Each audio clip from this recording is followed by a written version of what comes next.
الحمد للہ رب العالمین والصلاة والسلام علی سید المرسلین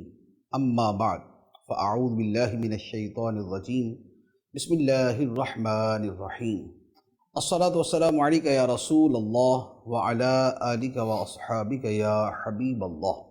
الصلاة والسلام علیک یا نبی اللہ وعلی آلک واصحابک یا نور اللہ۔ آج نبی کریم صلی اللہ تعالی علیہ وآلہ وسلم کی سیرت مبارکہ کے حوالے سے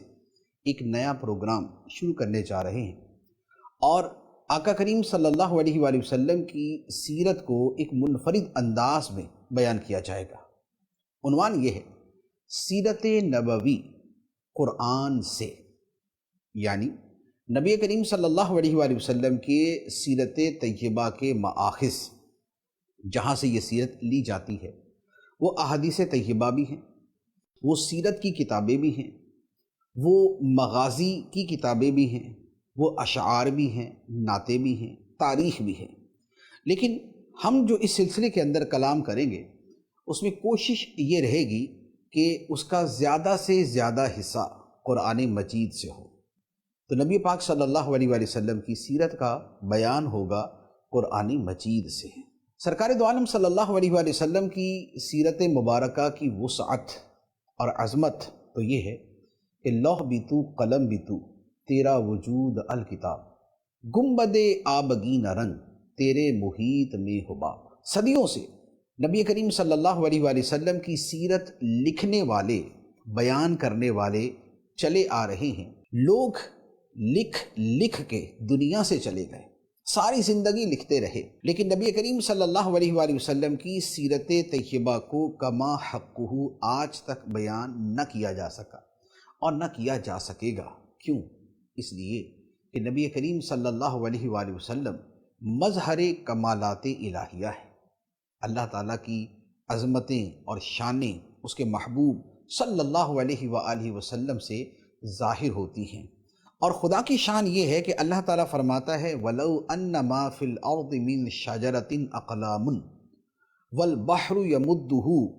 مِنْ بَعْدِهِ سَبْعَةُ أَبْحُرٍ مَا نَفِدَتْ كَلِمَاتُ اللَّهِ۔ فرمایا اور زمین میں جتنے درخت ہیں اگر وہ سب قلمیں بن جاتے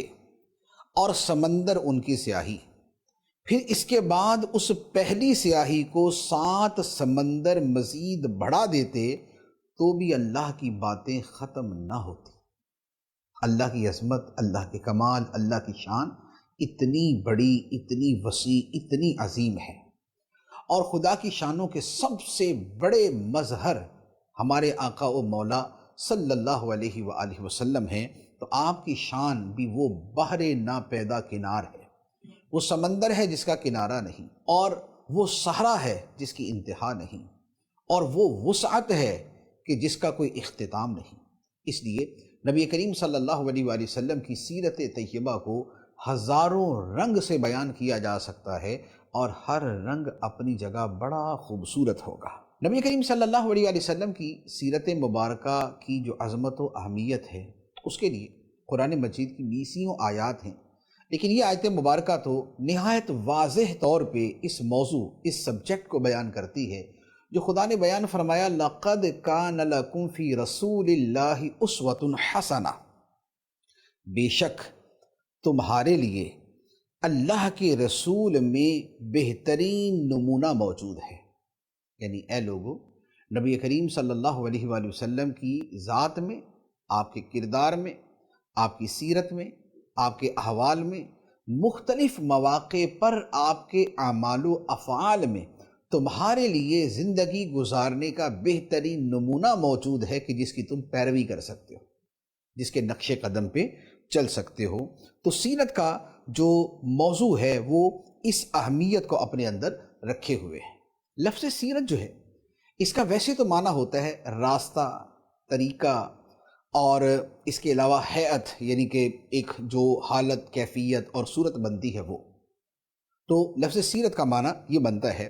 پھر آگے اس لفظ کا جو اطلاق ہے، یہ جو لفظ بولا جاتا ہے وہ کسی شخص کے کردار کے بارے میں بھی بولا جاتا ہے، یعنی عربی زبان میں جب ہم کلام کرتے ہیں تو لفظ سیرت کردار کے معنی میں بھی آتا ہے، اسی لیے اچھی سیرت، بری سیرت، نیک سیرت، بد سیرت، یہ الفاظ استعمال ہوتے ہیں، لیکن عمومی طور پہ کسی بھی شخص کے کردار کے حوالے سے۔ لیکن یہی لفظ سیرت جو ہے پھر اپنے خاص معنی کے اعتبار سے اس ذات مبارکہ کے ساتھ خاص ہو گیا کہ جہاں خیر ہی خیر ہے، جہاں بھلائی ہی بھلائی ہے، جہاں اچھائی ہی اچھائی ہے، وہ کمال حسن حضور ہے کہ گمان نقص جہاں نہیں، یہی پھول خار سے دور ہے، یہی شمع ہے کہ دھواں نہیں۔ تو نبی کریم صلی اللہ علیہ وآلہ وسلم کی سیرت مبارکہ یعنی آپ کے احوال مبارکہ اور آپ کے کردار مبارک کے بارے میں جب ہم بات کرتے ہیں تو یہ لفظ سیرت جو ہے وہ نبی کریم صلی اللہ علیہ وآلہ وسلم کی ذات کے لیے زیادہ استعمال ہونے لگا۔ جب یہ زیادہ استعمال ہونے لگا تو اب موجودہ زمانے میں یا قریب زمانے میں اس کا جو اطلاق ہے وہ نبی کریم علیہ الصلوۃ والسلام کے حالات زندگی پر ہی ہوتا ہے۔ پھر اس میں جو یوں کہہ لیں کہ کئی اعتبار سے کچھ وسعت، کچھ اولین استعمال، کچھ بعد کا استعمال۔ جیسے اولین استعمال جو ہے وہ سیرت کے لیے لفظ مغازی تھا، یعنی کہ سیرت کے موضوع کو لفظ مغازی سے بیان کیا جاتا تھا۔ اور مغازی کیا تھے؟ نبی کریم صلی اللہ علیہ وآلہ وسلم کے غزوات، آپ کی جنگیں۔ غزوہ خاص طور پہ وہ کہ جس میں نبی پاک صلی اللہ علیہ وآلہ وسلم نے خود شرکت فرمائی۔ تو پہلے مغازی کا لفظ تھا، لیکن پھر نبی کریم علیہ الصلوۃ والسلام کی ذات مبارکہ سے وابستہ ہر موضوع اور ہر شے کو سیرت کے باب کے اندر داخل کر دیا گیا۔ تو اب صورتحال یہ ہے کہ صحابہ کرام کا تذکرہ ہو یا اہل بیت اطہار کا تذکرہ ہو یا نبی کریم علیہ الصلوۃ والسلام کے زمانے کے لوگوں کا بیان ہو، یہ سب کے سب سیرت کے ضمنی موضوعات بن جاتے ہیں۔ تو یہ سیرت کی ایک وسعت کے اعتبار سے کلام ہے۔ تو اب صورتحال یہ ہے کہ اب لفظ سیرت جب بھی بولا جائے گا تو یہ نبی کریم صلی اللہ علیہ وآلہ وسلم کی ذات، آپ کے کردار کے حوالے ہی سے کلام ہوگا۔ جیسے مثال کے طور پہ ہم یہ بولیں کہ سیرت کی کتابوں میں لکھا ہے، یا سیرت کے مطالعہ کرتے ہوئے آپ کے سامنے یہ بات آئے گی، تو اب یہاں پر سیرت کے ساتھ کوئی اور لفظ نہیں جوڑا کہ نبی کریم علیہ الصلوۃ والسلام کی سیرت کی کتابوں میں یا آپ کی سیرت کا مطالعہ کرتے ہوئے۔ لیکن جب ہم یہ لفظ بولیں گے تو جو مسلمان ہمیں سن رہے ہوں گے وہ فوری طور پہ سمجھ جائیں گے کہ اس سے مراد نبی کریم علیہ الصلوۃ والسلام ہی کی سیرت ہے۔ گویا یہ لفظ اپنے لغوی معنی کے اعتبار سے، لغت کے معنی کے اعتبار سے تو بڑا وسیع ہے، لیکن عرف کے اعتبار سے مسلمانوں میں خاص طور پہ یہ نبی کریم علیہ الصلوۃ والسلام کے احوال زندگی کے ساتھ خاص ہو چکا۔ اب ایک موضوع آتا ہے، وہ یہ ہے کہ سیرت کے مطالعہ کرنے کی یا سیرت کے بیانات کو سننے کی یا سیرت کی معلومات حاصل کرنے کا کوئی بھی ذریعہ اپنانے کی ہمیں ضرورت کیا ہے؟ ہم سیرت کیوں پڑھیں؟ ہم سیرت کیوں سنیں؟ تو اگر یہ تھوڑا سا موضوع جو ہے وہ کلیئر ہو جائے تو ہمارے لیے سیرت کی اہمیت اور اس کے جاننے کی فضیلت جو ہے وہ یوں کہہ لے کہ بہت زیادہ بڑھ جائے گی۔ سب سے پہلی بات وہی ہے جو شروع میں بیان کی کہ اللہ تعالیٰ نے قرآن مجید میں بیان کیا، لَقَدْ كَانَ لَكُمْ فِي رَسُولِ اللَّهِ أُسْوَةٌ حَسَنَةٌ، بے شک تمہارے لیے رسول اللہ کی زندگی میں بہترین نمونہ موجود ہے، یعنی زندگی گزارنے کا جو بہترین طریقہ ہو سکتا ہے، جو اللہ کی بارگاہ میں مقبول طریقہ ہو سکتا ہے، اور جو احوال زندگی خدا کو سب سے زیادہ پسند ہیں، وہ نبی کریم صلی اللہ علیہ وآلہ وسلم کی ذات مبارکہ میں موجود ہیں۔ تو اب جو خدا کی پسند پر چلنا چاہے، جو خدا کے رضا کے طریقوں پر چلنا چاہے، جو خدا کی بارگاہ میں احسن ترین اعمال کو اپنانا چاہے، تو اس کے لیے جو آئیڈیل ترین کردار ہوگا وہ نبی کریم صلی اللہ علیہ وسلم کی ذات مبارکہ کا ہوگا، اور اس کی معلومات کے لیے سیرت کا جاننا اور سیرت کا پڑھنا یا سننا ضروری ہوگا۔ تو یہ وہ سب سے پہلی اور بنیادی بات ہے کہ جس کے لیے سیرت کا مطالعہ کرنا ضروری ہے۔ دوسری بات، اللہ تعالیٰ نے قرآن مجید میں ایک جگہ نہیں، 20 جگہ فرمایا اطیع الرسول، کہیں فرمایا اطیع اللہ و اطیع الرسول، اللہ کی اطاعت کرو اور رسول کی اطاعت کرو، کہیں فرمایا من یطع اللہ والرسول، اور جو اللہ اور رسول کی اطاعت کرے، کہیں فرمایا ومن یطع اللہ ورسولہ، اور جو اللہ اور اس کے رسول کی اطاعت کرتا ہے۔ یعنی قرآن مجید کے بڑے مرکزی موضوعات میں سے یا بڑے بنیادی احکام میں سے ایک حکم یہ ہے کہ نبی کریم صلی اللہ علیہ وآلہ وسلم کی اطاعت کی جائے، اور یہ اطاعت خدا کی اطاعت ہے۔ فرمایا من یطع الرسول فقد اطاع اللہ، اور جو رسول کی اطاعت کرتا ہے تو بے شک اس نے اللہ کی اطاعت کی۔ تو اللہ کی اطاعت سب سے اہم اور سب سے اصل مقصد، اور اس اطاعت کے حصول کا طریقہ نبی کریم صلی اللہ علیہ وآلہ وسلم کی اطاعت کرنا۔ اب اطاعت کیا ہے؟ اطاعت ہے نبی کریم صلی اللہ علیہ وآلہ وسلم کے احکام پر عمل کرنا۔ تو اب یہ احکام کہاں سے پتہ چلیں گے؟ یہ نبی کریم علیہ الصلوۃ والسلام کی سیرت سے پتہ چلیں گے۔ بہت سے احکام قرآن مجید میں آئیں گے، بہت سے احکام قرآن مجید کے علاوہ نبی کریم صلی اللہ علیہ وآلہ وسلم کی سیرت میں بیان کیے جائیں گے۔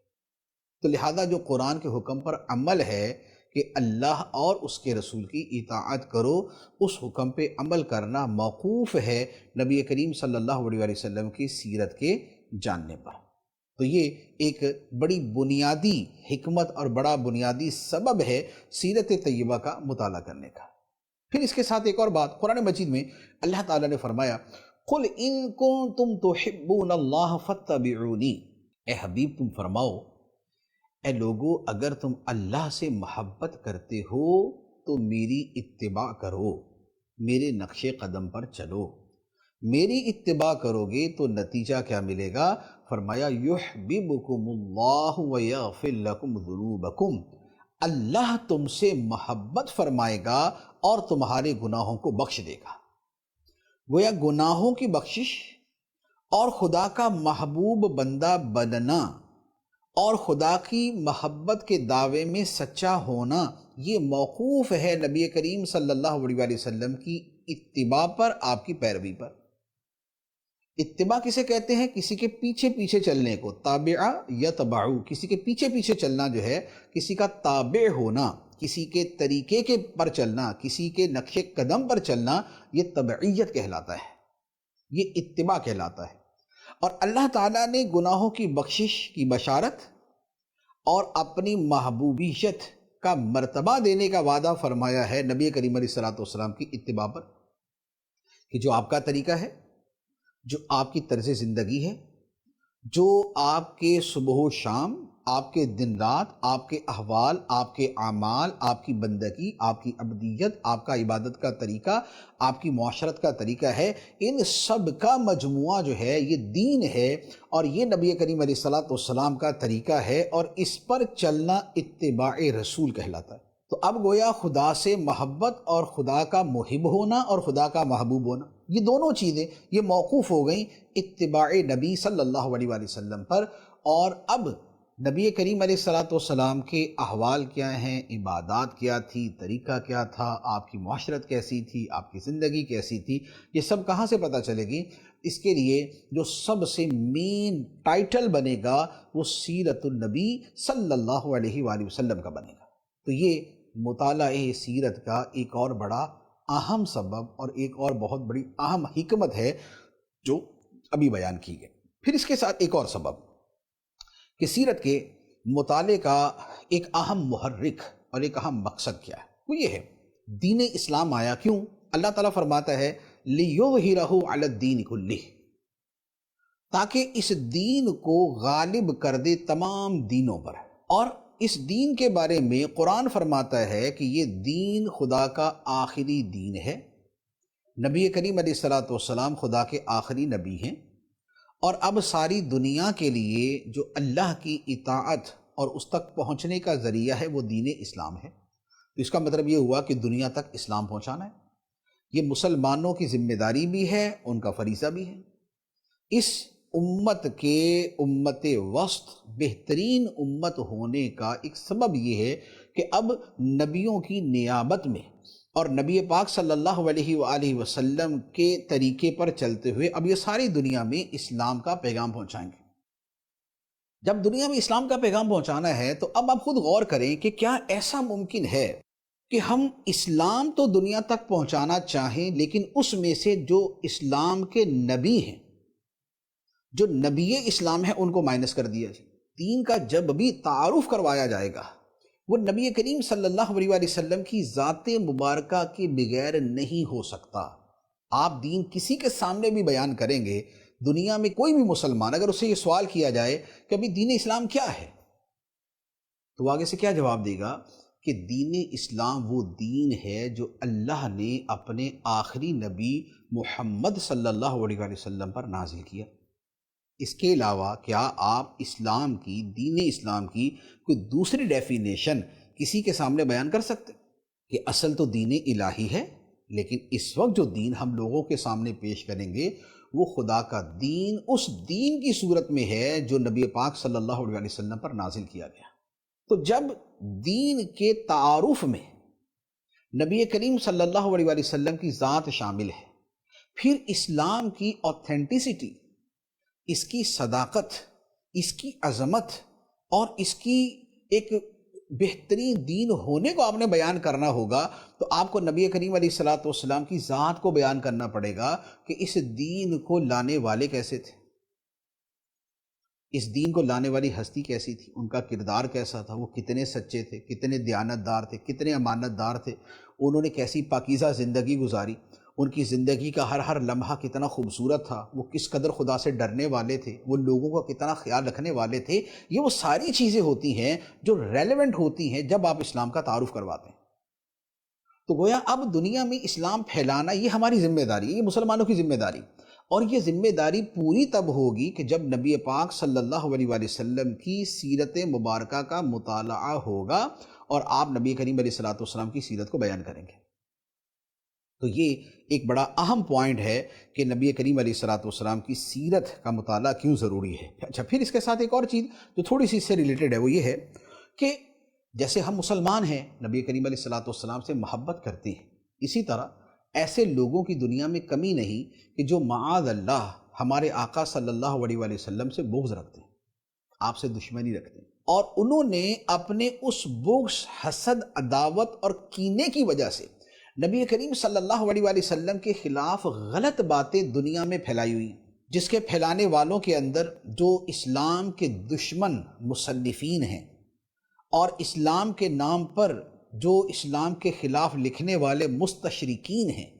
یہ بہت بڑی تعداد ہے۔ جو تھوڑا سا اس فیلڈ کے جاننے والے تو ان کو پتہ ہے کہ مستشرقین کیا ہوتے ہیں، ان کی حرکتیں کیا ہیں، ان کے کارنامے یعنی کہ غلط کارنامے کس قسم کے ہیں۔ تو دنیا میں ایک بہت بڑا طبقہ ہے جو لاکھوں، کروڑوں، اربوں افراد کی تعداد میں ہے کہ جن تک اسلام کا اور نبی کریم علیہ الصلوۃ والسلام کا تعارف ہی غلط پہنچا۔ تو اب اگر ان تک اسلام پہنچانا ہے اور پہنچانا ہے کہ ہماری ذمہ داری ہے، تو اب آپ نبی کریم علیہ الصلوۃ والسلام کی کن باتوں پر وہ لوگ کیسا کلام کرتے ہیں اس سے واقف ہونا، اور جو ایکچول نبی کریم صلی اللہ علیہ وآلہ وسلم کا کردار ہے وہ کیا تھا، اس کا پڑھنا، سمجھنا اور اسے بیان کرنا یہ ضروری ہے۔ تو لہذا اس لیے بھی جو مبلغ عالمی سطح پر اسلام کو پیش کرنا چاہتا ہے اس کے لیے ضروری ہے کہ سیرت مبارکہ کا جو ایک پاکیزہ جو مطالعہ ہے وہ اس کی نظروں سے گزرا ہوا۔ تو یہ سیرت کے مطالعے کا ایک اور محرک ہے۔ ایک اور چیز، اور یہ بھی بڑی اہم اور بہت خوبصورت ہے، وہ یہ ہے کہ قرآن مجید میں اللہ تعالیٰ نے سینکڑوں احکام دیے ہیں۔ توکل کرو، صبر کرو، شکر کرو، اللہ کی رضا پہ راضی رہو، اچھے اخلاق اپناؤ، دوستوں کے ساتھ ایسا تعلق رکھو، پڑوسیوں کے ساتھ ایسا سلوک کرو، رشتہ داروں کے ساتھ تمہارا تعلق ایسا ہونا چاہیے۔ یہ یوں کہہ لیں کہ احکام شرعیہ کا ایک بہت وسیع باب ہے۔ اچھا، اس کے ساتھ پھر دوسرے وہ احکام جن کا تعلق عبادات کے ساتھ، نماز پڑھو، روزہ رکھو، حج کرو، زکوٰۃ ادا کرو۔ پھر کاروباری مسائل ہیں، سود سے بچنے کا حکم ہے، رشوت سے بچنے کا حکم ہے۔ تو اس طرح کے احکام کا ایک مجموعہ ہے، یعنی دین اسلام جو ہے وہ محض اخلاقی تعلیمات کا نام نہیں بلکہ اخلاقی تعلیمات اور اس کے ساتھ خدائی احکام، ان سب کے مجموعے کا نام ہے۔ اب قرآن میں جو احکام دیے گئے، خواہ وہ نماز کا ہے، روزے کا ہے، حج کا، زکوٰۃ کا، یا اخلاقیات کے بارے میں جو کچھ قرآن نے فرمایا ہے، ان سب کی وضاحت کون کرے گا؟ اللہ تعالیٰ نے نبی کریم صلی اللہ علیہ وآلہ وسلم کو بھیجا تو آپ کے بھیجنے کے مقاصد میں اس کو بیان کیا کہ قرآن کی تفصیل، قرآن کی تشریح قرآن کی تبیین اور قرآن کی توضیح، یہ ساری چیزیں بیان کرنا، یہ سارے کام کرنا، یہ نبی کریم صلی اللہ علیہ وآلہ وسلم کی ذمہ داری ہے۔ لِتُبَيِّنَ لِلنَّاسِ مَا نُزِّلَ إِلَيْهِمْ، اس نازل کردہ قرآن کی تبیین، اسے کھول کھول کر بیان کرنا، اس کے احکام کو پوری طرح واضح کر دینا، یہ نبی کریم علیہ السلام کی ذمہ داری ہے۔ تو اب نبی کریم علیہ السلام نے اسے جو بیان کیا تو قرآن کے اندر تھوڑی بیان کیا، قرآن کو تو آپ نے واضح کرنا ہے۔ تو جو آپ نے بیان کیا وہ کہاں بیان کیا؟ وہ جو بیان کیا ہے اس کا نام سیرت ہے، اس کا نام سنت ہے، اس کا نام حدیث ہے۔ تو یہ قرآن فہمی، یہ موقوف ہے نبی کریم علیہ السلام کی سیرت طیبہ پہ۔ پھر اس کے ساتھ ایک ہے تشریح و تفصیل اور تبیین، کہ اس حکم کی وضاحت یہ ہے، جیسے نماز ہے تو کتنی پڑھنی ہے؟ قرآن میں تو نہیں ہے 5 پڑھنی، یہ قرآن مجید میں کہیں نہیں لکھا ہوا کہ 5 نمازیں، تو یوں 5 کے الفاظ کے اثر نہیں بیان کیا گیا۔ اب 5 پڑھنی ہے، اس کا وقت کیا ہے، کس وقت شروع ہوگی، کس وقت ختم ہوگی، یہ سب تفصیل جو ہے یہ تبیین ہے، اور یہ نبی کریم علیہ السلام نے فرمائی۔ پھر اس کے ساتھ تو صبر ہے، شکر ہے، توکل ہے، قناعت ہے، اخلاص ہے، اللہ سے محبت ہے، اللہ کا ڈر ہے، آخرت کی فکر ہے، یہ جتنی چیزیں ہیں اس پر عمل کیسے کیا جاتا ہے یہ نبی کریم علیہ السلام کی سیرت مبارکہ بتاتی ہے۔ آپ نے توکل کیسے کیا، آپ نے صبر کیسے کیا، آپ نے کن مواقع پر خدا کا شکر کیسے ادا کیا، اب اللہ کی رضا پہ کیسے راضی رہے، آپ نے خدا کے احکام پر استقامت کیسے دکھائی، یہ جتنی چیزیں ہیں یہ آپ کو سیرت مبارکہ سے ملتی ہیں۔ تو سیرت طیبہ کا مطالعہ قرآن سمجھنے کے لیے اور قرآن پر عمل کرنے کے لیے، ان دونوں چیزوں کے لیے ضروری ہے۔ پھر ایک اور بڑی پیاری وجہ سیرت کے مطالعے کی، اور وہ یہ ہے کہ مسلمان وہ ہے جس کے دل میں نبی کریم صلی اللہ علیہ وآلہ وسلم کی سچی محبت ہے۔ ایمان کا کمال اور کئی اعتبار سے نفس ایمان موقوف ہے نبی کریم صلی اللہ علیہ وآلہ وسلم کی محبت پر، اور محبت کا تقاضا ہوتا ہے کہ جس سے محبت کی جائے اس کا کثرت کے ساتھ ذکر کیا جائے۔ ایک آدمی کو اگر کسی شہر سے محبت ہوتی ہے تو وہ جس مجلس میں جس جگہ بیٹھتا ہے وہ اس شہر کی باتیں کرتا ہے، کسی ملک سے محبت ہوتی ہے اس کی باتیں کرتا ہے، فرد سے محبت ہوتی ہے تو موقع محل کی مناسبت سے اس کا بیان کرتا ہے۔ تو مسلمان کے لیے جو محبوب ترین ہستی ہے، جو محبوب ترین ہستی ہے، وہ سرکار دو عالم نور مجسم رحمت عالم شفیع معظم رحمت للعالمین خاتم النبیین صلی اللہ تعالیٰ علیہ وآلہ وسلم کی ذات مبارکہ۔ آپ کی محبت ہمارا ایمان ہے، آپ کی محبت سے ہمارے ایمان کی مٹھاس ہے، آپ کی محبت سے ہمارے ایمان کا کمال ہے، آپ کی محبت ہی اصل ایمان ہے۔ اللہ کی سرتا بقدم شان ہے، یہ انسان نہیں انسان، وہ انسان ہے۔ قرآن تو ایمان بتاتا ہے انہیں، ایمان یہ کہتا ہے میری جان ہے۔ تو نبی کریم صلی اللہ علیہ وآلہ وسلم ہمارے ایمان کی روح ہیں، ہمارے ایمان کی جان ہیں۔ ہماری محبت کا تقاضا یہ بنتا ہے کہ نبی کریم صلی اللہ علیہ وآلہ وسلم کے پیارے پیارے احوال کا، زندگی کا، سیرت کا مطالعہ کریں اور سنیں۔ تو لہذا مطالعہ سیرت کا ایک بہت بڑا محرک یہ نبی کریم صلی اللہ علیہ وآلہ وسلم کی محبت بھی ہے۔ بلکہ علماء کرام نے لکھا ہے، اعلیٰ حضرت علی رحمٰ نے ایک جگہ بیان فرمایا ہے کہ نبی کریم صلی اللہ علیہ وآلہ وسلم کی دل میں محبت پیدا کرنے کا ذریعہ یہ ہے کہ سیرت کا مطالعہ کیا جائے اور کثرت سے درود پڑھا جائے۔ تو نبی کریم علیہ السلام کی محبت جو ہے وہ دل کے اندر جو ہے وہ جاگزیں ہو جاتی ہے۔ تو لہذا محبت جو ہے وہ ایک بڑا محرک ہے۔ ایک اور چیز، ایک اور سبب، ایک اور محرک وہ ہے کہ نبی کریم صلی اللہ علیہ وآلہ وسلم کی مبارک زندگی کو مختلف لوگ مختلف پہلوؤں سے دیکھتے ہیں۔ ہم اگر پوری دنیا کو اوورآل دیکھیں اور بہت وسیع پیمانے پر اگر ہم جا کے سیرت کو دیکھنا چاہیں تو ہمارے سامنے کیا ہوگا کہ دنیا میں وہ کون سی ہستیاں ہیں جنہوں نے مختصر وقت میں دنیا میں ایک بہت بڑا انقلاب برپا کیا، ایک بہت بڑی تبدیلی لے کر آئے۔ اور یہ موضوع دنیا کے بڑے موضوعات میں سے، اس پر ریسرچ کرنا یہ دنیا کی بڑی بڑی یونیورسٹیوں کے کام ہوتے ہیں، اور بڑے بڑے ریسرچ اسکالرز جو ہے وہ اس کے اوپر اپنے تھیسز لکھتے ہیں، اس کے اوپر وہ تصنیفات کرتے ہیں، اس کے اوپر وہ کام کرتے ہیں۔ اب دنیا میں آنے والے جو بڑے بڑے انقلاب ہیں، جو سب سے پرامن طریقے سے ہوئے، جو سب سے خوبصورت انداز میں ہوئے، جو سب سے زیادہ کامیاب ہوئے، جو سب سے زیادہ دیر پا ثابت ہوئے، اور جس کی اصل صورت آج تک موجود ہے، اگر ایسے انقلاب کے اعتبار سے بات کریں گے تو آپ یقین کیجئے کہ دنیا میں صرف ایک ہستی ہے جس کا انقلاب سب سے زیادہ پرامن طریقے سے آیا، جس کا انقلاب ظاہر کے ساتھ باطن میں بھی آیا، جس کا انقلاب جسم کے ساتھ روح میں بھی آیا، جس کا انقلاب باہر کے ساتھ گھر میں بھی آیا، جس کا انقلاب پرائیویٹ لائف سے لے کے عالمی ریاستی سطح تک آیا، جس کا انقلاب صرف 1 2 40 50 سال کے نہیں بلکہ صدیوں کے لیے آیا، وہ دنیا میں ایک ہستی ہے جس کا نام محمد مصطفیٰ صلی اللہ علیہ وآلہ وسلم ہے۔ تو دنیا میں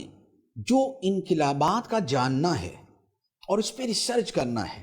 اور اس پہ جو بہترین اس میں سے اصول نکل سکیں انہیں نکالنا ہے، اس کے لیے نبی کریم صلی اللہ علیہ وآلہ وسلم کی سیرت سے اچھی چیز دنیا میں آپ کو کبھی نہیں مل سکتی۔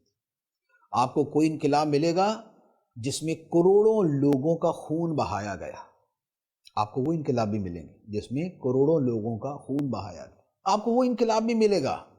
جس میں لوگوں کی گردنیں باقاعدہ کلہاڑوں کے ساتھ یا مشینوں کے ساتھ کاٹی گئی۔ آپ کو وہ انقلاب بھی ملے گا جس میں لوگوں پہ ظلم و ستم کی انتہا کر دی گئی۔ آپ کو وہ انقلاب بھی ملے گا جس میں لالچ سب سے بڑی چیز تھی۔ آپ کو وہ انقلاب بھی ملے گا کہ جس میں انقلاب لانے والوں کا اپنا کردار ہی بدترین کردار ہوگا۔ آپ کو وہ انقلاب بھی ملے گا کہ جس کے بارے میں پڑھنا ہی آپ کو تکلیف دے گا کہ وہ اس قدر دکھوں سے بھرا ہوا تھا، لیکن وہ انقلاب کہ جو بڑا خوبصورت تھا، بڑا عظیم تھا، بڑا پاکیزہ تھا، بڑا پرامن تھا، بہت بڑے پیمانے پر تھا اور عظیم زمانوں کے لیے تھا، وہ انقلاب ایک ہوگا جو اسلام کی صورت میں نبی کریم صلی اللہ علیہ وآلہ وسلم لے کر آئے۔ تو لہذا جو ایک عالمی سطح کا مطالعہ اور جو بڑی چیزیں ہیں اس میں بھی نبی کریم علیہ السلام کی سیرت کا پڑھنا نہایت مفید ہے، اور اسی لیے وہ جو دا 100 ہیروز کتاب ہے کہ دنیا کے 100 ہیروز، 100 بہترین شخصیات جو ہیں جنہوں نے بہت بڑے بڑے کارنامے سر انجام دیے، لکھنے والا غیر مسلم ہے، لیکن 100 ہیروز میں سے جس ہستی کا نام سب سے پہلے اس نے لکھا ہے وہ نبی کریم صلی اللہ علیہ وسلم کی ذات مبارکہ تھی۔ کیوں؟ اس لیے کہ اس نے جتنا مطالعہ کیا اور انقلاب کو اور دنیا میں بڑے بڑے فائدے پہنچانے کے جس معیار پر بھی اس نے پرکھ کے دیکھا، نبی کریم صلی اللہ علیہ وآلہ وسلم اس میں سب سے آگے تھے۔ تو یہ سیرت کے مطالعے کا ایک اور بہت بڑا سبب۔ پھر اس کے ساتھ ایک اور بڑی خوبصورت چیز ہے کہ ہم دعویٰ بھی کرتے ہیں، ثابت بھی کرتے ہیں کہ نبی کریم صلی اللہ علیہ وآلہ وسلم کی ذات مبارکہ کامل بھی ہے، جامع بھی ہے۔ آپ نے جو کام کیا وہ درجہ کمال پر پہنچا کے کیا، اور آپ نے اتنے کام کیے جو زندگی کے ہر شعبے کو جامع تھے۔ آپ حکمران بھی تھے، سپہ سالار بھی تھے، آپ شوہر بھی تھے، باپ بھی تھے، آپ دوست بھی تھے، آقا بھی تھے، آپ لوگوں سے معاہدے کرنے والے بھی تھے اور لوگوں کی جنگوں میں ان کا مقابلہ کرنے والے بھی تھے۔ زندگی کے جو بے شمار پہلو بنتے ہیں نبی کریم صلی اللہ علیہ وسلم کی ذات مبارکہ سب کی جامع ہے۔ اسی لیے اب اگر نبی کریم علیہ السلام کی سیرت کا مطالعہ سیاسی اقدار کے اعتبار سے کیا جائے تو نہایت خوبصورت پکچر سامنے آتی ہے، اگر سماجی قوانین کے اعتبار سے کیا جائے تو ایک دوسری بہت خوبصورت پکچر سامنے آئے گی، اگر معاشی اعتبار سے دیکھا جائے اور معاشی بہتری کے اعتبار سے دیکھا جائے تو اعلیٰ درجے کے معاشی قوانین اور اصول نظر آئیں گے، اگر معاشرتی اعتبار سے دیکھا جائے گا تو اس کے اندر بھی بہترین طرز زندگی نظر آئے گا۔ ایک حکمران کے اعتبار سے دیکھیں گے تو دنیا میں ان سے بہترین حکمران نہیں گزرا، ایک سپہ سالار کے اعتبار سے دیکھیں گے تو اس قدر عظیم اور شاندار سپہ سالار۔ تو نبی کریم علیہ السلام کی ذات مبارکہ سے اب کسی نے سیاسی پہلو کے اعتبار سے اگر سیرت دیکھنی، سماجی اعتبار سے دیکھنی، معاشرتی اعتبار سے دیکھنی، ریاستی اعتبار سے دیکھنی یا اور دیگر چیزوں کے اعتبار سے دیکھنی ہے تو ہر پہلو پر اسے اسی سیرت مبارکہ سے گوہر آبدار مل جائیں گے۔ چمکتے ہوئے ہیرے مل جائیں گے، چمکتے ہوئے موتی مل جائیں گے۔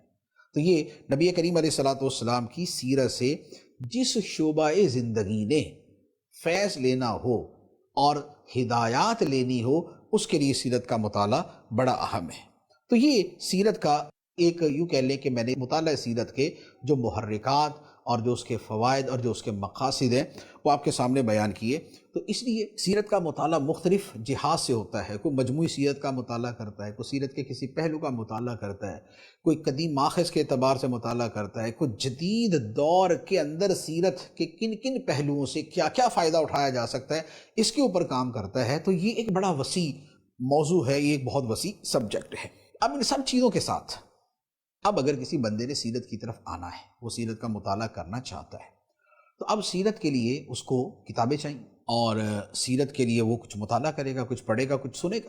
تو انشاءاللہ یہ جو ہمارا پروگرام ہے یہ نبی کریم علیہ الصلوۃ والسلام کی سیرت کے بہت سے پہلوؤں کو جو ہے وہ انشاءاللہ بیان کرے گا۔ اب سیرت کے جو مآخذ ہیں، جیسے میں نے شروع میں بھی بیان کیا کہ سیرت کی کتابیں باقاعدہ موجود ہیں، اسی طرح حدیث کی کتابیں بہت بڑی تعداد میں ہیں اور ان کے اندر سیرت موجود ہے، تاریخ کی کتابیں موجود ہیں، تاریخ کی کتابوں کے اندر بھی سیرت کا تذکرہ ہے، اسی طرح شاعری کے اندر بھی سیرت کے بہت سے پہلو بیان کیے گئے ہیں۔ لیکن جو ہمارا موضوع ہے، جس پر ہم یہ پروگرام کر رہے ہیں اور ہمارے مسلسل سلسلے چلیں گے، وہ ہے سیرت نبوی قرآن سے، کیونکہ نبی کریم علیہ الصلوۃ والسلام کے سیرت کے جو مآخذ ہیں، یعنی جہاں سیرت کا بیان ہے، اس میں قرآن مجید ایک نہایت اعلیٰ درجے کا سیرت کا ماخذ ہے۔ قرآن مجید میں سیرت کے کتنے پہلوؤں پر بیان کیا گیا ہے یہ آپ انشاءاللہ آگے سلسلے دیکھیں گے، اس سے بھی پتہ چلے گا۔ اور اسی موضوع کے اوپر میری ایک کتاب بھی مکمل ہو چکی ہے، سیرت نبوی قرآن مجید کی روشنی میں، یا اس سے ملتا جلتا نام ہوگا، تو انشاءاللہ آپ اس کا مطالعہ کریں گے تو آپ کو اس سے بھی پتہ چلے گا۔ میں یہاں پر چند پوائنٹس کی طرف اشارہ کر دیتا ہوں۔ پہلی بات، نبی کریم صلی اللہ علیہ وآلہ وسلم اللہ کے نبی ہیں، رسول ہیں، اور آپ بہت سی صفات کے ساتھ دنیا میں بھیجے گئے۔ سیرت کا ایک باب یہ بنتا ہے، آپ بشیر ہیں، نذیر ہیں، مبشر ہیں، داعی اللہ ہے، سراج منیر ہیں، رحمت للعالمین ہیں، خاتم النبیین ہیں، آپ رحمت ہیں۔ یہ جتنے بھی سیرت کے پہلو ہیں یہ سارے کے سارے اللہ تعالیٰ نے قرآن میں بیان فرمائے۔ آپ رسول ہیں، نبی ہیں، مزمل ہیں، مدثر ہیں، طٰہٰ ہیں، یاسین ہیں، یہ جتنی باتیں ہیں یہ سب قرآن مجید کے اندر ہیں۔ تو لہذا سیرت قرآن مجید سے یوں ہے کہ قرآن مجید میں سیرت کا ایک تو آپ کی رسالت، نبوت اور صفات کے اعتبار سے بیان ہے، ایک یہ ہے۔ دوسرا، نبی کریم صلی اللہ علیہ وآلہ وسلم نے جب مکہ مکرمہ میں دین اسلام، دین توحید کا پیغام پھیلانا شروع کیا تو کفار کی طرف سے بیسیوں اعتراضات، بہت سے مطالبات اور سخت مقابلے اور دشمنیوں کا سامنا ہوا۔ کفار نے کیا مطالبات کیے؟ وہ نبی کریم علیہ الصلوۃ والسلام کا، آپ کی دعوت کا، آپ کے دین کا کیسے مذاق اڑاتے تھے، اور وہ آپ کو کس قدر تکلیف دیتے تھے اور آپ کو کیسی کیسی باتیں کہتے تھے۔ یہ سیرت کا وہ حصہ ہے جو قرآن مجید میں بڑی شرح و بسط کے ساتھ، بڑی وضاحت کے ساتھ بیان کیا گیا ہے۔ یہ آیت کفار کے فلاں اعتراض کے جواب میں نازل ہوئی، فلاں آیت کفار کے فلاں مطالبے کے جواب میں نازل ہوئی، یہ آیت جو ہے ان کے فلاں تکلیف دینے پر نازل ہوئی۔ تو یہ جتنی آیات اس طرح کی ہیں وہ سب کی سب سیرت کا حصہ ہیں، اور نبی کریم علیہ الصلوۃ والسلام کو اپنی دعوت کے آغاز میں جن مشکلات کا سامنا کرنا پڑا اور پھر مسلسل آگے بھی جن کا سامنا کرنا پڑا، ان سب کا بیان جو ہے وہ آپ کو اس کے اندر مل جائے گا۔ پھر سیرت کا ایک اور باب وہ ہے نبی کریم صلی اللہ علیہ وآلہ وسلم کی ہجرت۔ آپ کہ صحابہ نے ہجرت کی حبشہ کی طرف، انہوں نے ہجرت کی مدینہ منورہ کی طرف، اور نبی کریم علیہ الصلوۃ والسلام نے ہجرت کی مدینہ منورہ کی طرف۔ ہجرت سے پہلے، بعد اور دوران کے کچھ واقعات یہ بھی قرآن مجید کے اندر بیان ہوئے۔ تو اب یہ سیرت کا بیان ہے اور قرآن مجید۔ پھر اس کے ساتھ قرآن مجید میں نبی کریم علیہ الصلوۃ والسلام کے غزوات، یعنی آپ نے جو جنگیں لڑی ان کا بیان بھی ایک دو چار جگہ نہیں، بیسیوں جگہ موجود ہے۔ غزوہ بدر، غزوہ احد، غزوہ خندق، غزوہ احزاب، غزوہ تبوک، اور غزوہ بنی المصطلق، فتح مکہ، صلح حدیبیہ، یہ جتنے بھی یعنی کہ غزوات اور اس کے آگے پیچھے کے متعلقہ چیزیں ہیں، ان سب پر قرآن مجید میں بار بار آیات ہیں۔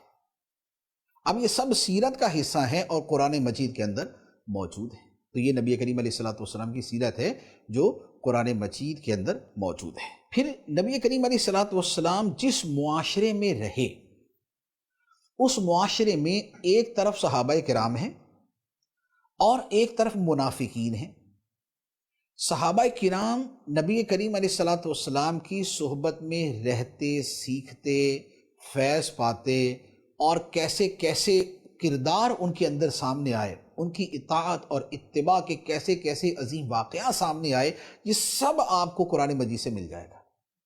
دوسری طرف منافقین کا کردار قرآن مجید نے اتنا کھول کر بیان کیا ہے کہ منافقین جنگوں کے موقع پہ کیا کرتے تھے، عام دنوں میں کیا کرتے تھے، صلح کے دنوں میں کیا ہوتا تھا، نبی کریم علیہ السلام کے بارے میں ان کے خیالات کیسے تھے، مسجد درار انہوں نے بنائی، اور ان کی حرکات اور ان کی جتنی بھی غلط چیزیں تھیں وہ قرآن مجید نے بیان کی، اور یہ سارے کا سارا نبی کریم علیہ الصلوۃ والسلام کی سیرت کے ایک باب کے طور پر ایک باب بنتا ہے۔ پھر نبی کریم علیہ الصلوۃ والسلام کی ازواج مطہرات اور اہل بیت اطہار، لازمی بات ہے کہ ازواج مطہرات یعنی بیویاں، نبی کریم علیہ الصلوۃ والسلام کی بیویاں، یہ آپ کی زندگی کا حصہ ہے۔ اسی طرح آپ کے جو رشتہ دار ہیں یہ آپ کی زندگی کا حصہ ہے۔ تو اب ان کا جو بیان قرآن مجید میں ہے وہ نبی کریم علیہ الصلوۃ والسلام کی نسبت کے ساتھ جڑا ہوا ہے۔ تو اب یہ جو ہے یہ بھی آپ کی سیرت کا حصہ ہے جو قرآن مجید کے اندر موجود ہے۔ پھر آقا کریم صلی اللہ علیہ وسلم کے اخلاق مبارکہ، آپ نے کسی موقع پہ صبر کیا اس کا بیان، کسی موقع پہ آپ نے توکل کیا اس کا بیان، کسی موقع پہ آپ کا کردار استقامت والا کیسا تھا اس کا بیان، کیسے خدا نے آپ کے اوپر سکینہ نازل فرمایا، اطمینان نازل فرمایا اس کا بیان۔ پھر جو آپ کے اخلاق کریمہ ہیں، آپ کے اخلاق بڑے عظیم ہیں، آپ بڑے نرم دل تھے، آپ بڑے شفیق تھے، آپ بڑے مہربان تھے، لوگ جو ہے وہ آپ کے قرب کے اندر آنا پسند کرتے تھے۔ یہ سب چیزیں یہ اخلاق کا موضوع ہے اور یہ بھی قرآن مجید میں۔ پھر معجزات کا بیان، معراج کا معجزہ قرآن مجید میں ہے، شق قمر چاند کے 2 ٹکڑے ہونے کا معجزہ قرآن مجید میں ہے،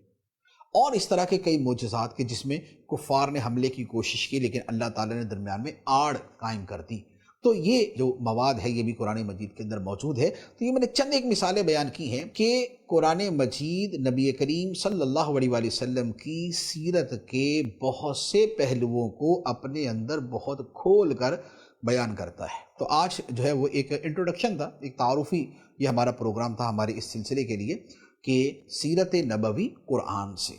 تو یہ اس کا ایک ابتدائیہ تھا۔ اب انشاءاللہ ہم پھر آگے سیرت کو بیان کرنا شروع کریں گے۔ اللہ تبارک و تعالی ہمیں نبی کریم صلی اللہ علیہ وآلہ وسلم کی سیرت پڑھنے سننے کی توفیق عطا فرمائے اور اس پر عمل کی بھی توفیق عطا فرمائے، آمین بجاہ النبی الامین صلی اللہ علیہ وسلم۔ سیرت نبوی قرآن سے